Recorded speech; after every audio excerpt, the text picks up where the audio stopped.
নমস্কার, রম্য গল্পমালায় সকল শ্রোতা বন্ধুদের জানাই স্বাগত। আপনাদের সাথে আমি রম্য মাইতি। আজ শোনাতে চলেছি প্রখ্যাত কবি ও সাহিত্যিক সুকুমার রায়ের লেখা কবিতা হরিষে বিষাদ। অঙ্কনে স্বয়ং কবি সুকুমার রায়। দেখছে খোকা পঞ্জিকাতে এই বছরে কখন কবে ছুটির কত খবর লেখে, কিসের ছুটি কদিন হবে।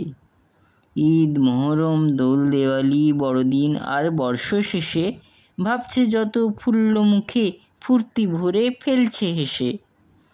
এমন কালে নীলাকাশে হঠাৎ খ্যাপা মেঘের মতো উথলে ছোটে কান্নাধারা, ডুবিয়ে তাহার হর্ষ যত। কি হলো তোর, সবাই বলে, কলমটা কি বিঁধল হাতে, জিভে কি তোর দাঁত বসালি, কামড়ালো কি ছাড় পোকাতে। প্রশ্ন শুনে কান্না চড়ে, অশ্রু ঝরে দ্বিগুণ বেগে, পঞ্জিকাটি আছড়ে ফেলে বললে কেঁদে আগুন রেগে।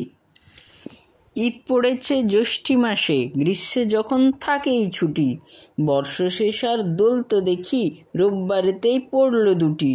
দিনগুলোকে করলে মাটি, মিথ্যে পাজি পঞ্জিকাতে, মুখ ধোবো না, ভাত খাবো না, ঘুম যাব না আজকে রাতে। কেমন লাগলো আজকের এই কবিতা? কমেন্ট বক্সে অবশ্যই লিখে জানান। কবিতাটি ভালো লাগলে লাইক এবং শেয়ার করতে ভুলবেন না। পরবর্তীকালে ভিন্ন স্বাদের কবিতা শুনতে এখনই আমার চ্যানেলটি সাবস্ক্রাইব করে আমার পাশে থাকুন। ধন্যবাদ।